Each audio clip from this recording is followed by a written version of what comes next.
Kuwait. Saddam Hussein's Iraqi forces seize control, and the West must respond. He put at risk the fate of the world economy. A high-tech war marked by the stealth fighter, smart bombs, and laser-guided munitions, all ending with a 100-hour march to victory. The largest American military operation since the Vietnam War. Top military minds take you deep inside the story you only thought you knew. They had to get this right. Revealing the strategy, the weapons, the tactics.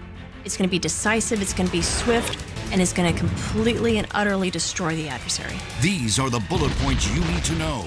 It's Operation Desert Storm.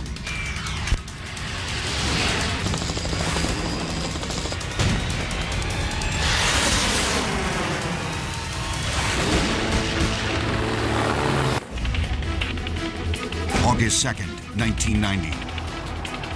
In a surprise attack, the Iraqi army brazenly invades its neighbor to the south, the small Arab nation of Kuwait.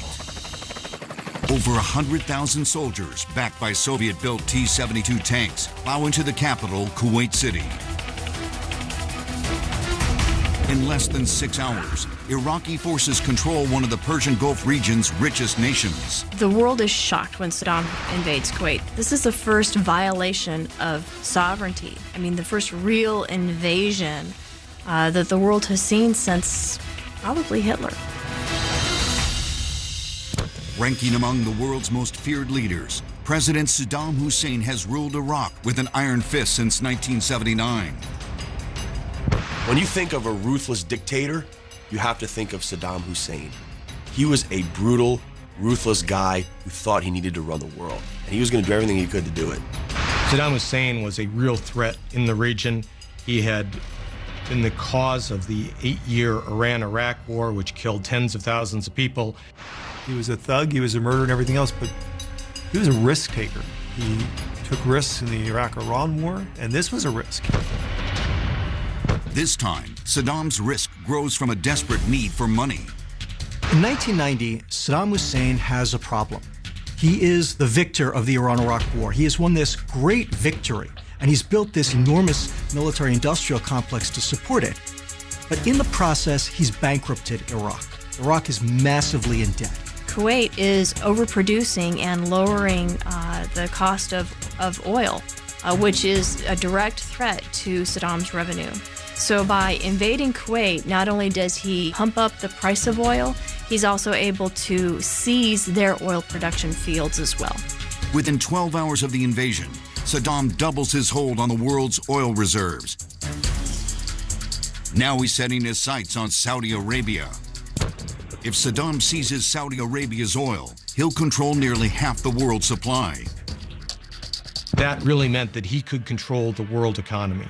So this was a very bold move with very, very high stakes for the whole rest of the world. Saddam gambles that the Saudis' biggest ally, the United States, will do nothing about the invasion.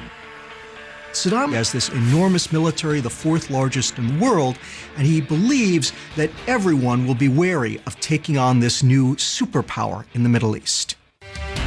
But he misjudges the U.S. reaction. President George Bush has a message for the Iraqi aggressor. This will not stand. This will not stand, this aggression against Kuwait.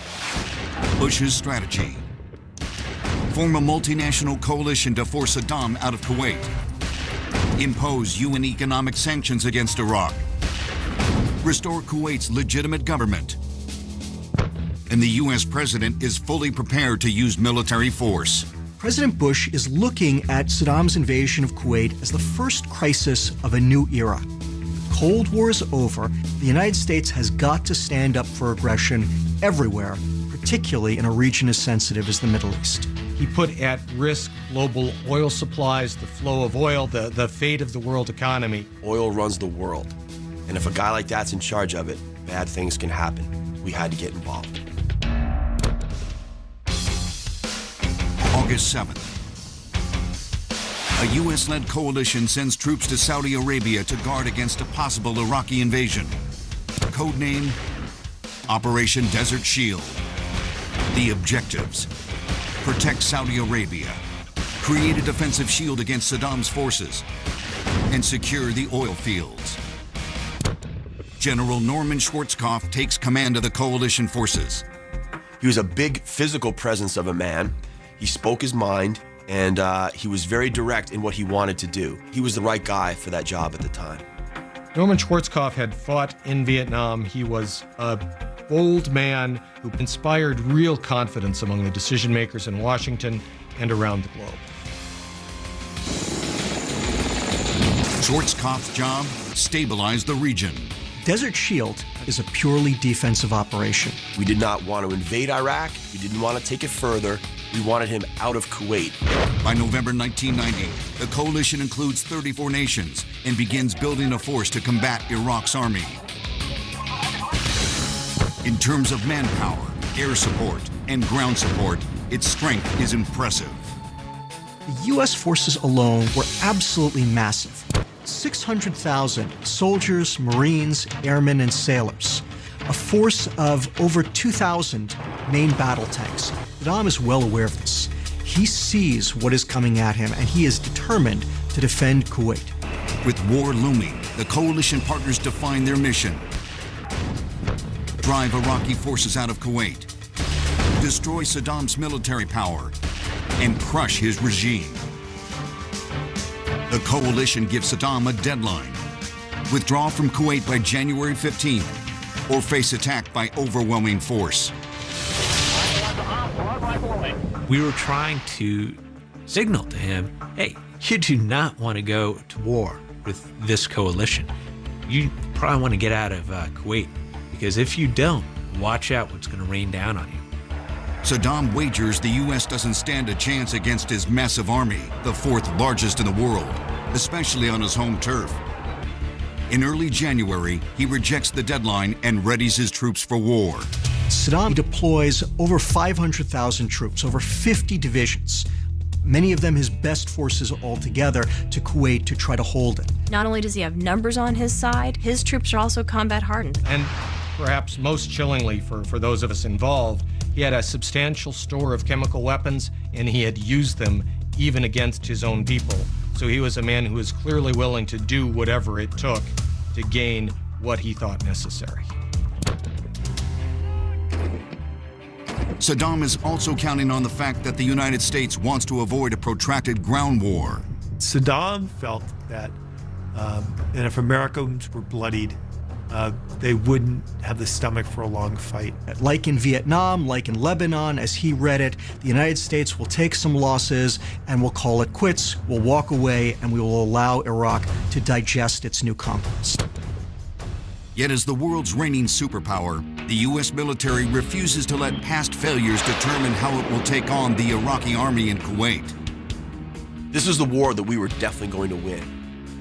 We'd learned the bitter lessons of the past in Vietnam, and we were not going to repeat them. We were going to go in and destroy Saddam Hussein and have minimal American casualties. One lesson from Vietnam calls for a new war strategy. This time, there will be no gradual escalation of troops and firepower. This time, the U.S. will hit hard and hit fast. They are determined to go in with overwhelming force to make sure that there is no opportunity for the United States to lose. It will be decisive. So instead of trying to fight from the outside in and nibble at the edges of troops and tanks and things like that, we immediately, simultaneously target everything. The question is how to deal this master stroke. A maverick Air Force officer has the answer. Colonel John A. Warden champions a massive aerial strike. John Warden developed an air campaign against Saddam Hussein's country that went after the very core of his regime. He looked at Iraq and its military and infrastructure as a system, almost like a biological system. And if he could shut down the kidneys, if he could take out the liver, he would basically paralyze that country, and the ground forces could roll right in.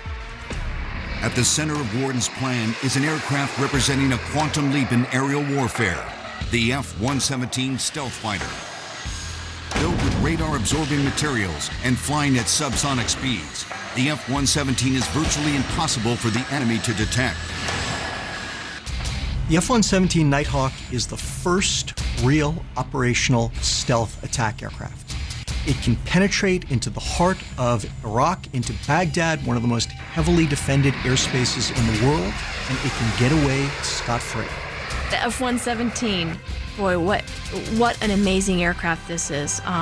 Not only is it stealthy, but it also has precision-guided munitions, and they're going to be able to take their weapon and place it very precisely in order to be able to achieve the effect that they need. 3 a.m., January 17, 1991.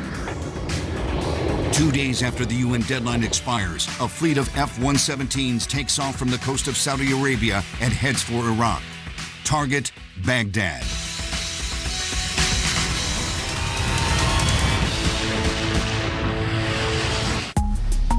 Right now, we're going to look at my new toys.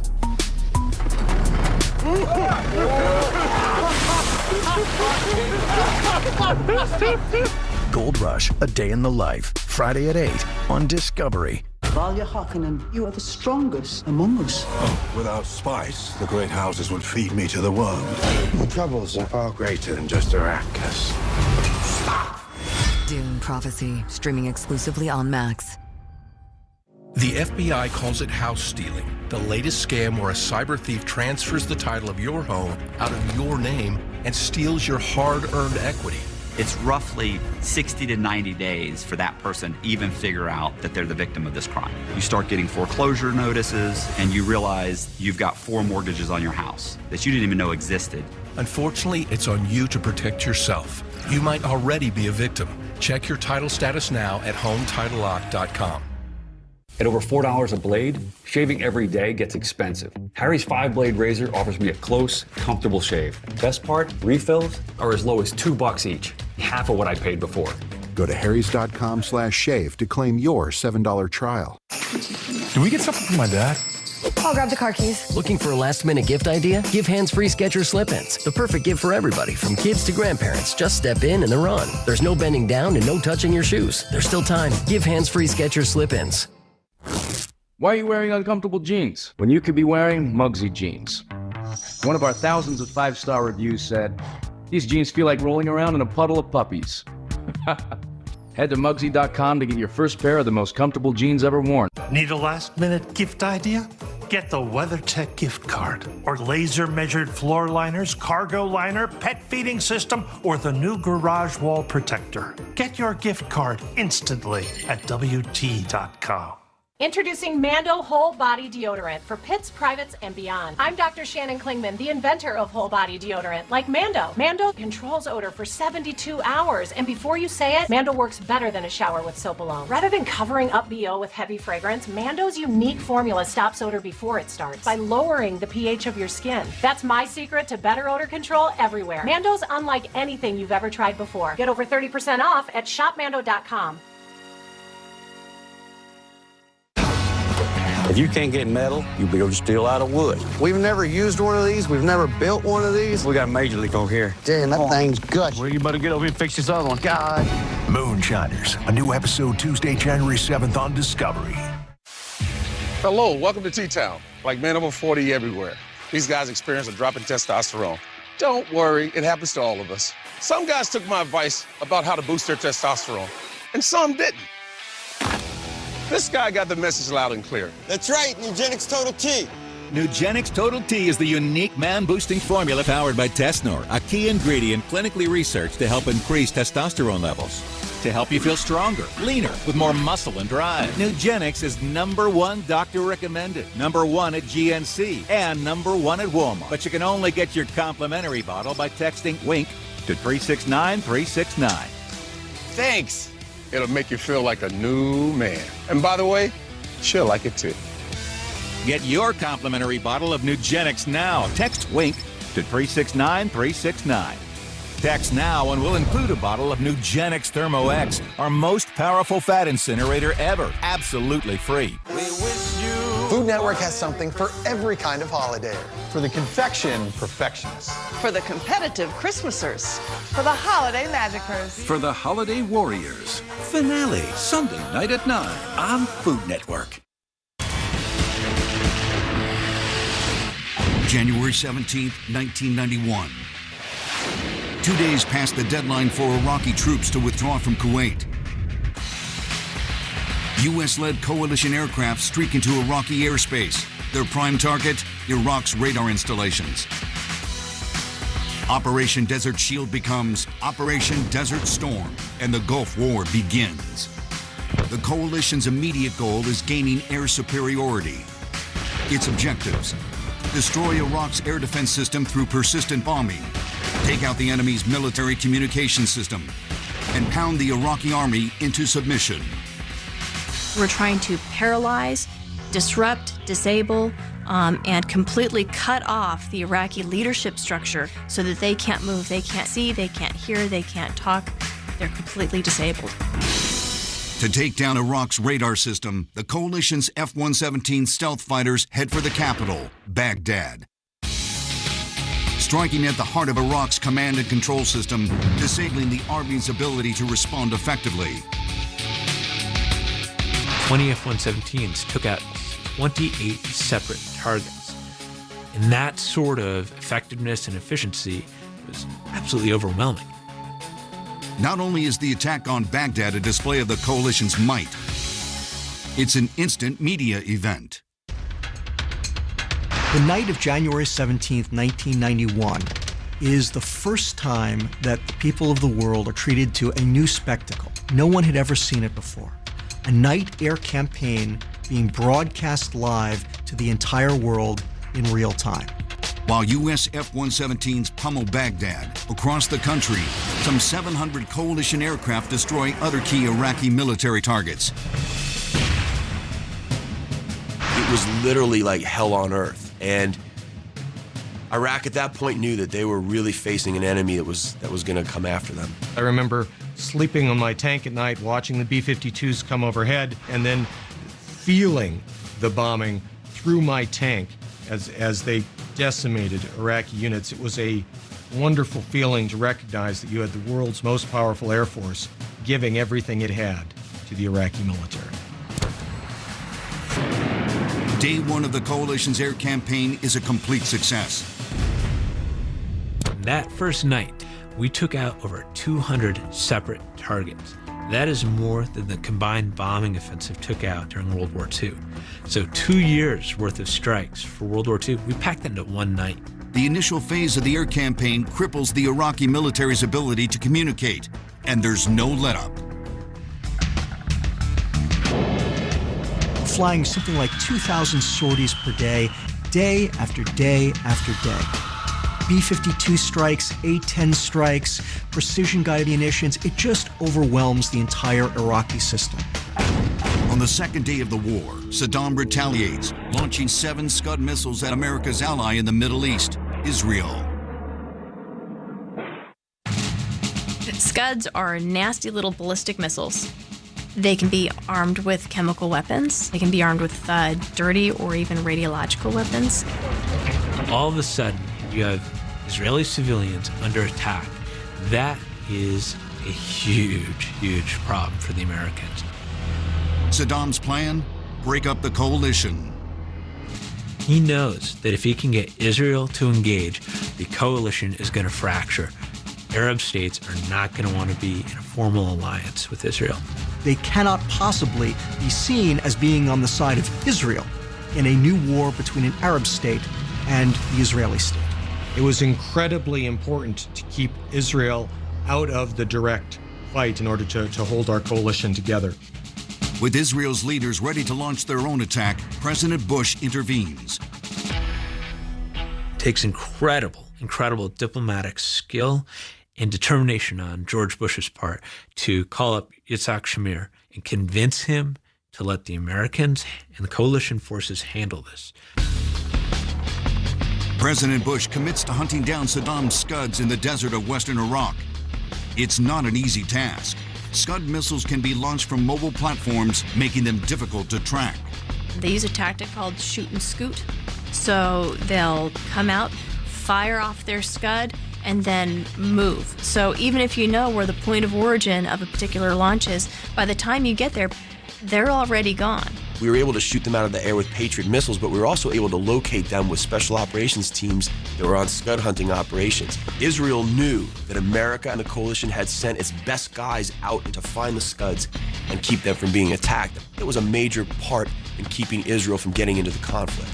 Saddam's plan fails. The Scud attacks on Israel don't break up the coalition. And there is no sign the air attack on his country is stopping. By late January, Saddam is facing a crisis. He's starting to get nervous that if the ground war doesn't start very soon, his army may not be in good enough shape to actually stop the coalition military. Saddam turns to baiting coalition forces into a prolonged and bloody ground war he believes will work to his advantage. Saddam's idea is I don't have to win, I just have to bloody them. And they'll stop, and we'll negotiate something. January 29th, Saddam attempts to jumpstart the ground war on his terms. 2,000 Iraqi troops invade Saudi Arabia at Khafji, an abandoned town 10 miles south of the Kuwaiti border, and engage Saudi forces. No one at that time really expected that Saddam was going to launch a corps-level offensive into Saudi Arabia. And so when the first Iraqi battalions start coming across the border, it takes everyone by surprise. By day's end, Iraqi troops surround a unit of U.S. Marine screening forces and claim control of Khafji. There was a rather small Marine unit there whose weapons and equipment were really no match for the heavy Soviet T-72 tanks of Saddam Hussein's army. But the battle is far from over. The next morning, coalition forces rally to push Saddam out of Khafji and start the ground war on their terms. The stakes have grown larger. For Saddam, a victory at Khafji will allow him to strike the first blow and gain momentum. For the coalition, Khafji is the first test of its ground troops against an Iraqi offensive and its first call to arms to protect an Arab partner. Defeat would be a crushing blow to U.S. leadership. Day 2. The surrounded U.S. Marine troops help turn the tables on Saddam by providing the coalition with vital information. A small group of Anglicos, air and naval gunfire liaison officers pulled up in good positions to observe the Iraqi advance and at enormous risk to themselves, called in very precise American firepower. They were on top of roofs, surrounded by the enemy, calling in airstrikes. That was probably one of the coolest parts of the war. Many of the airstrikes come in the form of the A-10 Thunderbolt, or as the Iraqis refer to it, the Monster.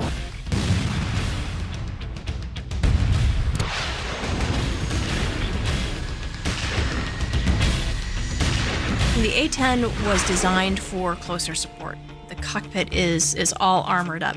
Big fat wings, Hershey bar wings straight across can carry a boatload of bombs. It's a system, an airframe built around a 30-millimeter Gatling gun, chain gun, that is able to open up an enemy tank like a can opener. And it's like hearing a phone book torn in half. It takes out tanks left and right. So Saddam initially took the city, but was repelled back. And the signal at that point then was, guess what? You're not going to beat us.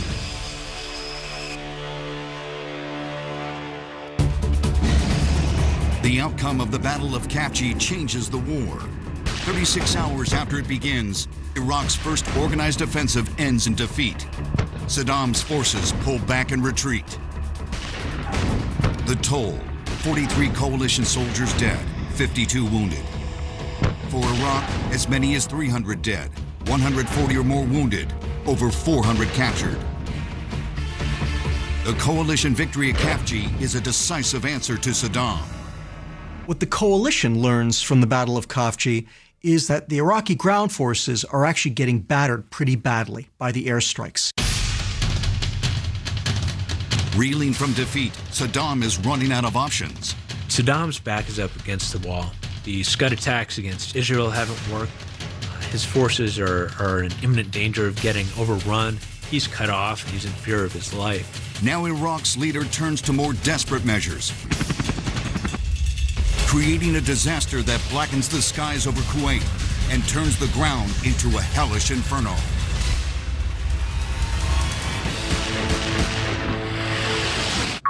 Learning to invest with Greenlight has really paid off. Huh. Reminds me of how I learned about investing. Yeah, I never learned about investing. Is there water in this thing? Bring your family into the financial future. You deserve to feel safe with the confidence that you're protected online. Introducing McAfee Plus, all-in-one protection that goes beyond your devices. It protects you, your identity, and privacy. With credit and dark web monitoring, removing your personal info from sites that sell it, and more. All backed by $1 million in identity theft coverage. With McAfee Plus, you can enjoy life online confidently, because safety has a feeling all its own.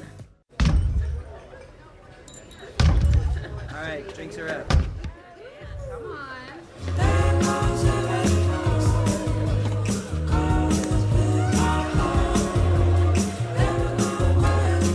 Watch this. It's all 100% real.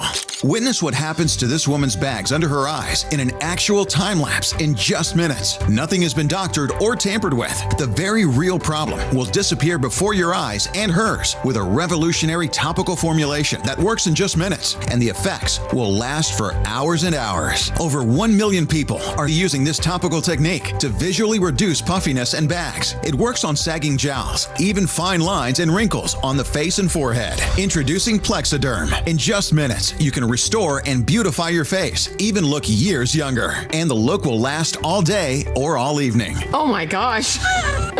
Wow. I'm just in love with the mirror right now. Jump on board and say yes to this amazing $14.95 Prove It Plexiderm trial. You'll see why our customers describe Plexiderm with 3 words. Amazing, amazing, amazing. Order right now. We'll pay your shipping. Operators are standing by. What are you doing? Chores. Gotta pitch in, Rumi. You know, as a veteran, you earned USAA membership for your family. And we're family. For you? No. Worth a try. You better change those back, son. Son? Still, no. So close. USAA. Are you eligible? Now is not the time to lose faith. There's a war hidden in plain sight. I'm the only one that can tell you the truth. Without spice, the great houses would feed me to the worm. Fear is the last thing we should be spreading. Sisterhood above all. Dune Prophecy, streaming exclusively on Max. What if your body didn't have to hurt after being active? Introducing Stogo, the only apparel with adjustable medical-grade support designed to help you overcome injuries, minimize pain, and regain the confidence to get back out there. Stoko's supportive apparel is engineered with 90 feet of high-strength cables that reinforce the body and control dials that allow you to adjust the support. Stoko is trusted by professionals, world-class athletes, and weekend warriors who all want one thing: more activity and less pain. Learn more at Stoko.com. Let your feet take you wherever your spirit wants to go. The one and only Hurricane helps you navigate any surface so you can go anywhere your heart desires. Redesigned from top to bottom, it truly stands alone. Now you can walk easier down whatever path you choose. Move forward with confidence at Hurricane.com. Also available at Walmart and Walmart.com. Right now, we're going to look at my new toys.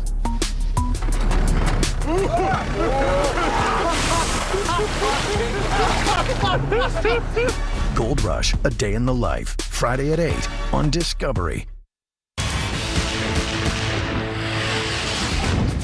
February 1st, 1991. Day 15 of Operation Desert Storm, and Saddam Hussein's back is against the wall. The coalition's victory at Khafji and relentless airstrikes are taking a toll on Iraqi forces and dashing Saddam's dreams of conquest. These days of bombing absolutely devastate Iraq's military industries, and they devastate Saddam's army in Kuwait. The air campaign was resoundingly successful. You've isolated all of the troops. They are demoralized, they're tired, they're hungry, they haven't slept in days. With the tide of war against him, Saddam lashes out again.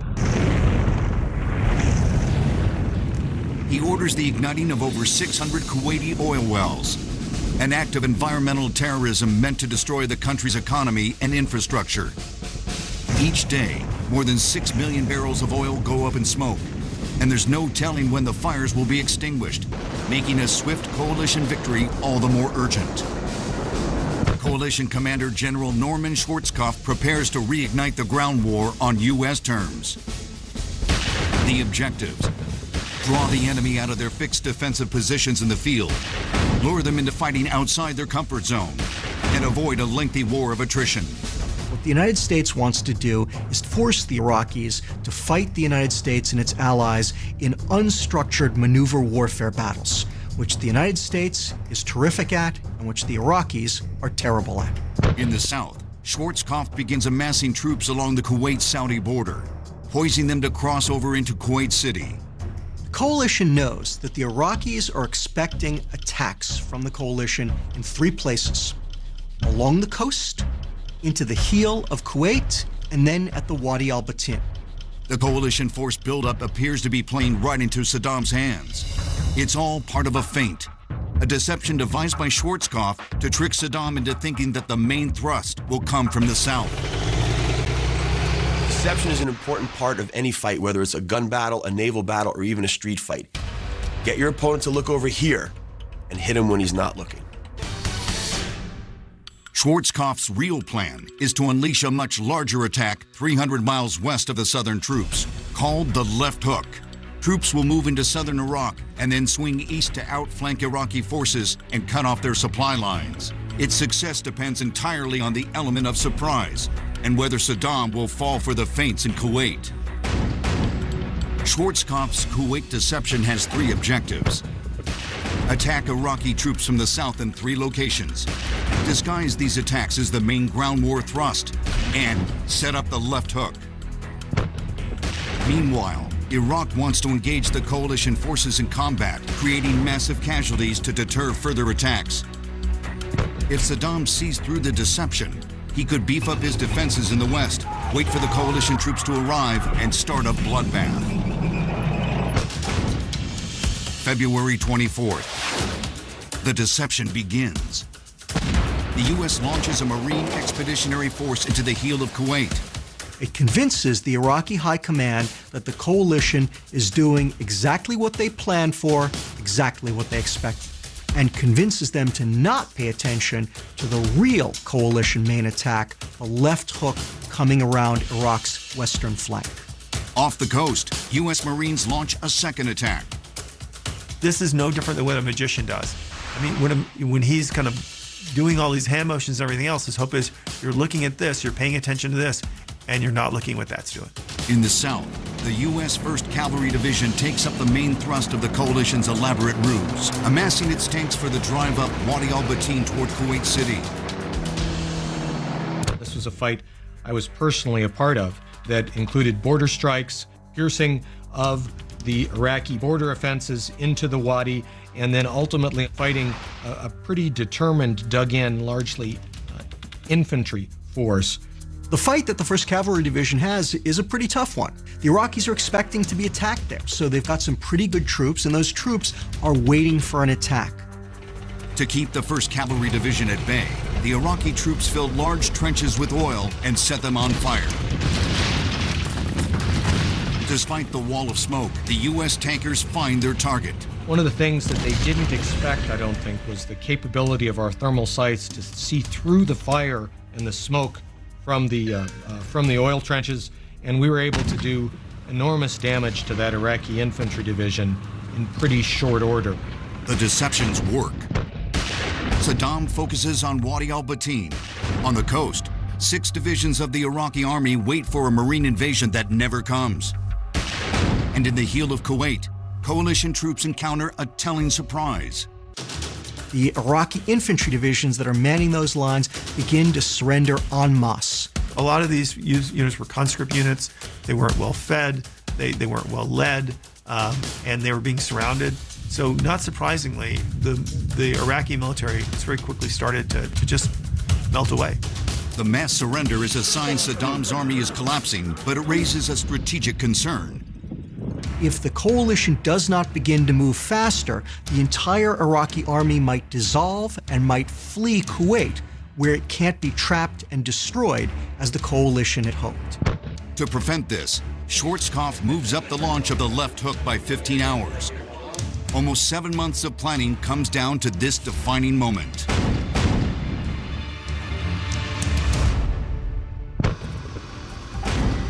Over 150,000 coalition troops and 1,500 tanks cross into Iraq and sweep eastward toward the Kuwait border. Not only does Saddam have no idea what's coming, he has no idea an attack from the west is feasible for non-desert trained troops. He just didn't think we'd be able to move large formations in the open expanse of desert and not get lost and disoriented. It was the open desert. Very hard to navigate through. His own units would often get lost operating in there. The U.S., however, has a new technology Saddam doesn't know exists, the Global Positioning System, or GPS. It seems strange to say this today, but back in 1991, GPS was a very new technology. The Iraqis had no idea what GPS was, and in particular, what they didn't understand was that GPS allowed American forces to locate where they were out in the middle of the trackless desert and get to where they wanted to go. While coalition forces hone in on Iraqi troops from the west, Saddam orders another Scud missile attack, this time with a devastating impact.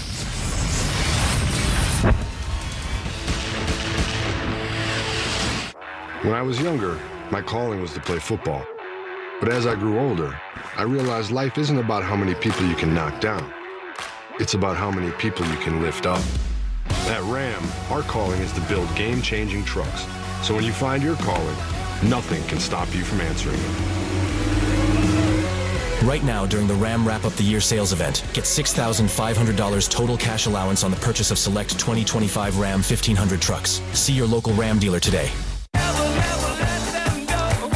Okay, eBay.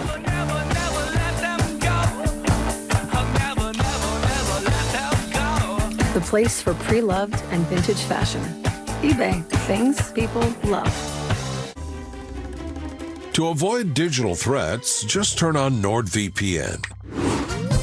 Improve your protection against trackers, malicious websites, and malware-ridden downloads. Get the deal now.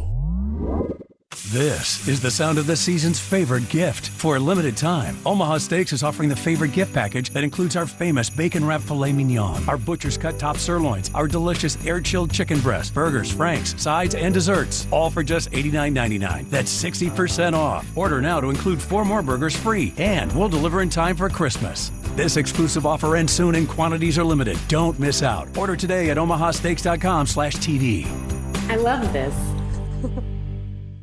Why pay too much for cable TV when it costs less for Fubo?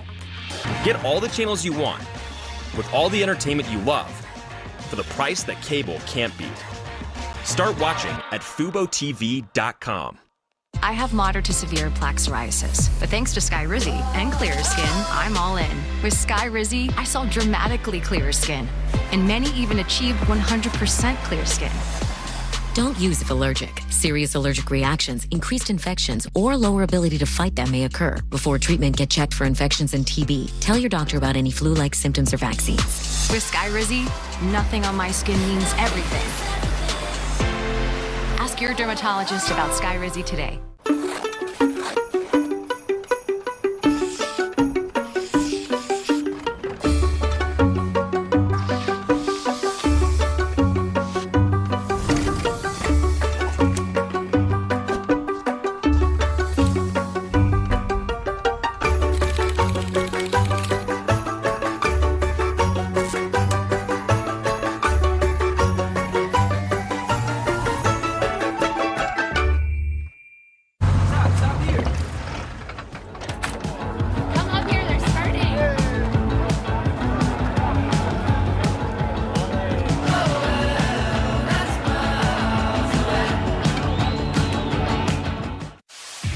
Hello, welcome to T-Town. Like men over 40 everywhere.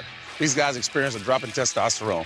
Don't worry, it happens to all of us. Some guys took my advice about how to boost their testosterone, and some didn't. This guy got the message loud and clear. That's right, Nugenix Total T. Nugenix Total T is the unique man-boosting formula powered by Tesnor, a key ingredient clinically researched to help increase testosterone levels. To help you feel stronger, leaner, with more muscle and drive. Nugenix is #1 doctor recommended, #1 at GNC, and #1 at Walmart. But you can only get your complimentary bottle by texting HANDY to 369-369. Thanks. It'll make you feel like a new man. And by the way, she'll like it too. Get your complimentary bottle of Nugenix now. Text HANDY to 369-369. Text now and we'll include a bottle of Nugenix Thermo X, our most powerful fat incinerator ever. Absolutely free.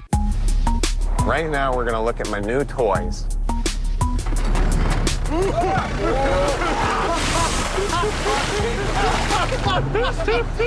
Gold Rush, A Day in the Life. Friday at 8 on Discovery.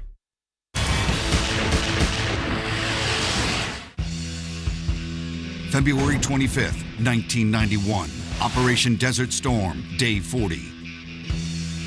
Saddam delivers a shocking blow to coalition troops.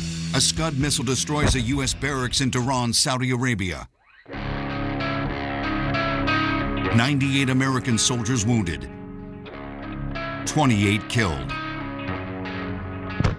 The coalition's ground campaign takes on new urgency, with Saddam's attention focused south and Iraqi troops surrendering en masse.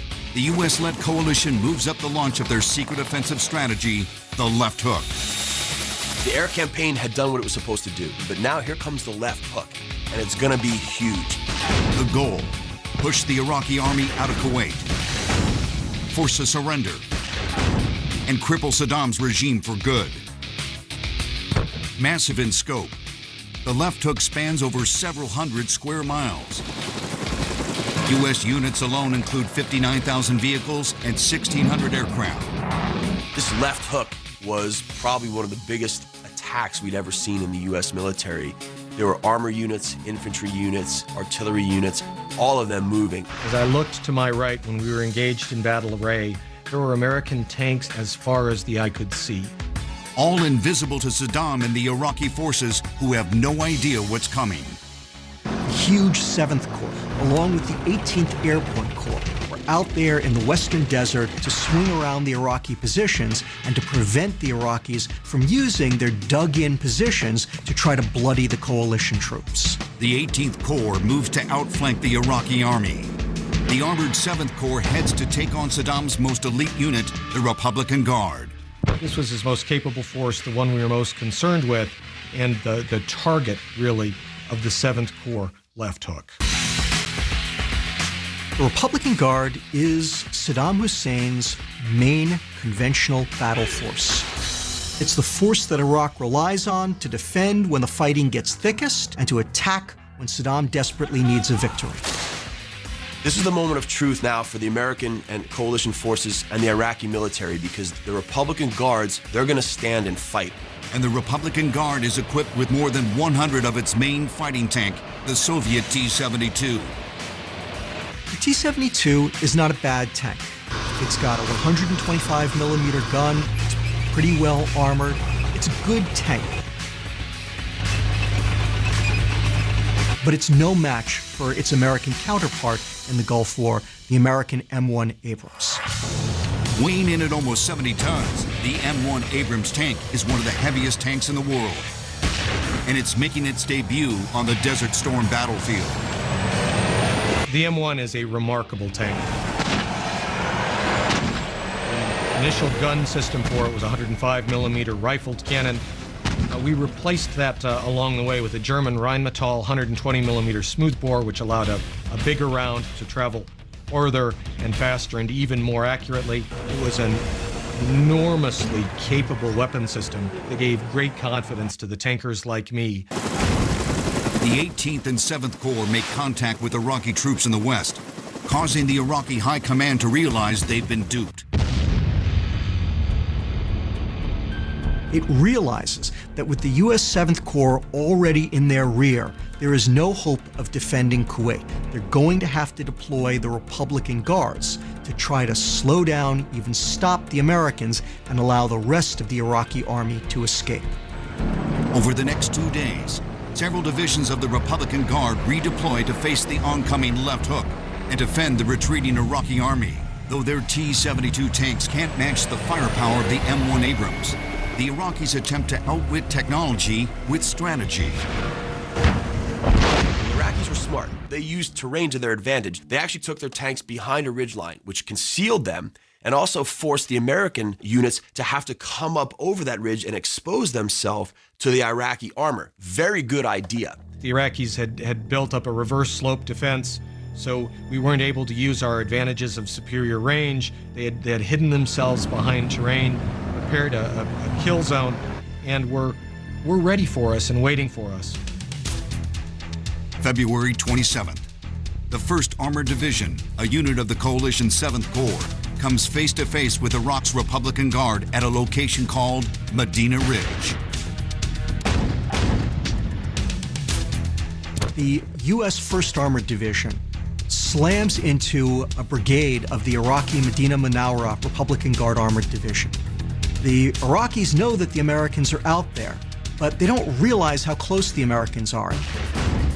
Over 160 coalition tanks sneak up on a brigade of Iraqi tanks. From the start, the Iraqis are clearly outmatched. You just couldn't look at the number of tanks they had. You had to look at the capability they had versus the American tanks, the training they had versus the American tanks, the readiness, the maintenance, the leadership, the willingness to fight. The training of the American tank crews, the capabilities of the M1 showed the superiority of American training and American technology. Though the Iraqis' reverse slope position hides them from the naked eye, the M1's thermal imagery makes them perfectly visible. The tank commanders of the Republican Guard knew they were being spotted by thermal imagery, and so they powered down their tanks, leaving no heat signature. American tank commanders then were reporting seeing floating basketballs or bowling balls, and then they realized those are the tank commanders' heads poking up out of the turret. All they had to do was adjust fire a few feet below that bowling ball, and they would kill that tank. In the T-72, the ammunition is right inside the turret of the tank. So when we hit T-72 tanks, we would set off the ammunition that would literally explode, blowing the turret off of the enemy tank. And there were extraordinary cases of turrets spinning up in the air like frisbees and landing, in some cases, with the gun tube pointed down like giant 20-ton lollipops in the desert sand. Within hours, the coalition's 1st Armored Division and their fleet of M1 Abrams tanks obliterate the enemy force at Medina Ridge. The Iraqi Republican Guard suffer heavy casualties and lose over 100 tanks and armored vehicles to U.S. tanks and aircraft. The U.S. suffers 4 damaged tanks and 1 death to friendly fire. This was a real in-your-face tank battle, and the Americans got the best of it. They crushed them. Other units of the 7th Corps win similar victories throughout the Kuwaiti theater, and by the end of the day, control 4/5 of the territory. General Schwarzkopf's The Left Hook is a resounding success. Just 4 days after the start of the coalition ground war, Iraqi forces are withdrawing from Kuwait. Saddam's elite Republican Guard suffers serious setbacks. The Iraqi army is drastically reduced. The Left Hook, I think, was more successful than we could have dreamed. The U.S. had indeed attained the objective of getting Iraq out of Kuwait. The other objective, destroying the Republican Guard, was not completely successful. We hurt them badly, but we didn't destroy them. Although the primary objective of Desert Storm has been realized, the potential for the Republican Guard to rise again means the war isn't over. There's an unstated goal of Desert Storm, and that is to bring down Saddam Hussein's regime. Now, the Bush administration has no intention of marching on Baghdad to do so, but they are hopeful that a catastrophic defeat of Saddam's army will cause his own power base to bring him down and to remove him as a source of instability in the Middle East. The U.S. hopes for a coup, But if the Republican Guard escapes to protect Saddam, it may never happen. As thousands of Iraqi soldiers flee Kuwait for the safety of Iraq, the U.S. seizes the opportunity to make a lasting impact on Saddam's regime and hit where it hurts.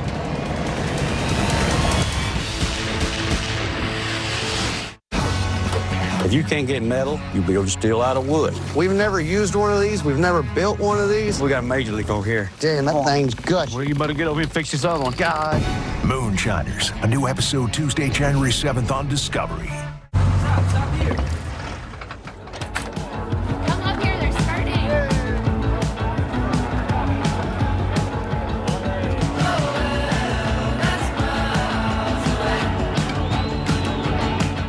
Introducing Mando Whole Body Deodorant. Mando's different. It's tough enough to control body odor in all your toughest smelling places. How does Mando work?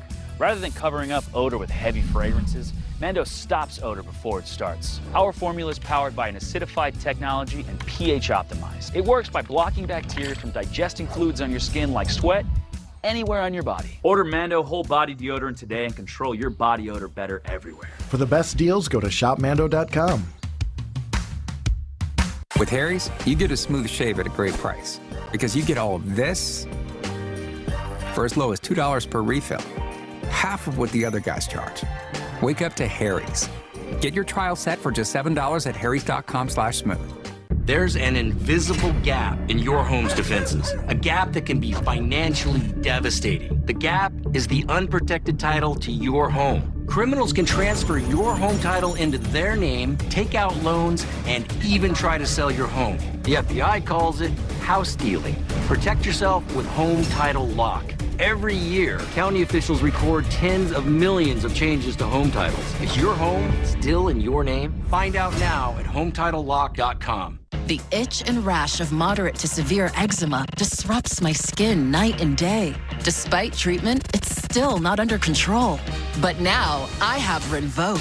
Rinvoq is a once daily pill that reduces the itch and helps clear the rash of eczema fast.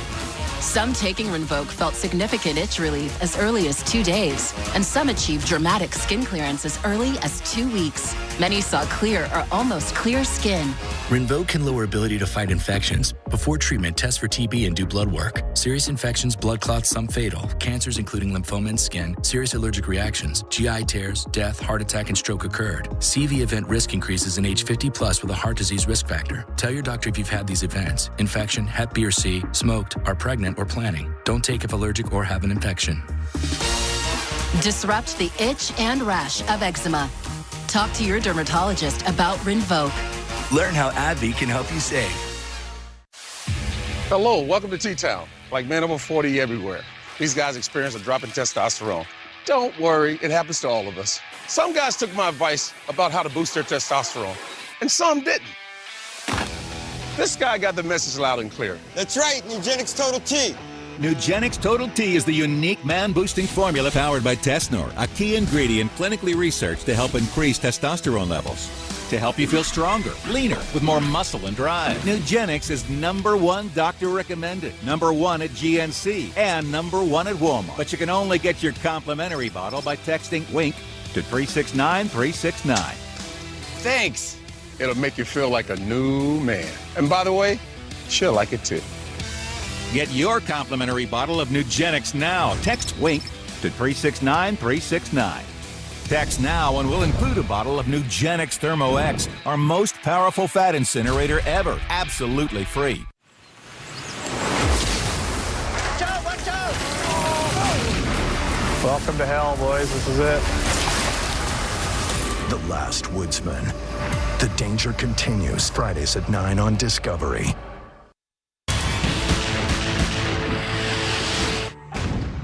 February 26, 1991. Badly defeated by the coalition's left hook, Saddam Hussein orders his troops to retreat. Most of the Iraqi soldiers there believe it is long overdue. They drop their guns, pile into cars and trucks and anything else with wheels, and they drive out of Kuwait as fast as they can. As thousands of soldiers flee to Iraq, a huge traffic jam forms on the only road out of Kuwait City, Highway 80. America sees this, and we realize that this is a prime opportunity to eliminate some of Saddam's key forces. So we roll in strikes one after the other, and we hammer these guys on the ground. U.S. Marines drop aerial landmines on the front and rear of the convoy, trapping the Iraqis. And U.S. aircraft and tanks unleash every weapon they've got on the retreating column. At the time, it looks like thousands of Iraqi soldiers are being killed as they try to flee. And the whole episode gets dubbed the Highway of Death. Bomber aircraft, F-15Es, Navy F-14s, and more participate in the rout. F-16s, A-10s, some Army helicopters were going out there as well to attack and prevent the Iraqi Army from retreating and regrouping. Standing out among the Army helicopters is the revolutionary AH-64 Apache. Built with smart technology, the Apache uses helmet-mounted display for precision targeting and can fire laser-guided missiles from a range of almost 4 miles. The AH-64 attack helicopter is in a lot of ways a flying tank, and it has enormous, precise firepower capabilities.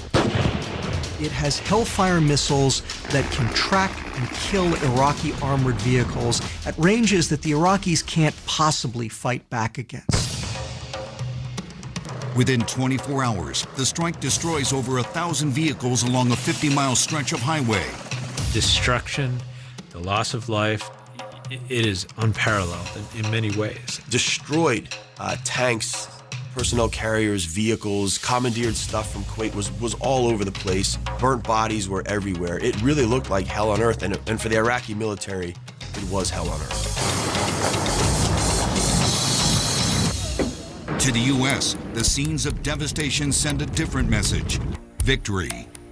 To them, it looked like mission accomplished. A decisive defeat convinces President Bush to end the war. On February 27th, he calls for a unilateral ceasefire. Kuwait is liberated. Iraq's army is defeated. Our military objectives are met. Tonight, the Kuwaiti flag once again flies above the capital of a free and sovereign nation. And the American flag flies above our embassy. The Gulf War is officially over. The aftermath continues.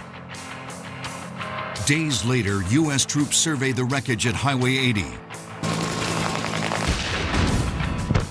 Though the casualties are much lower than they initially appeared, the incident draws international criticism. The media accuses the U.S. of engaging in a turkey shoot against the retreating Iraqis. It seems like catastrophic damage being inflicted gratuitously on a beaten enemy that's just trying to escape with his life.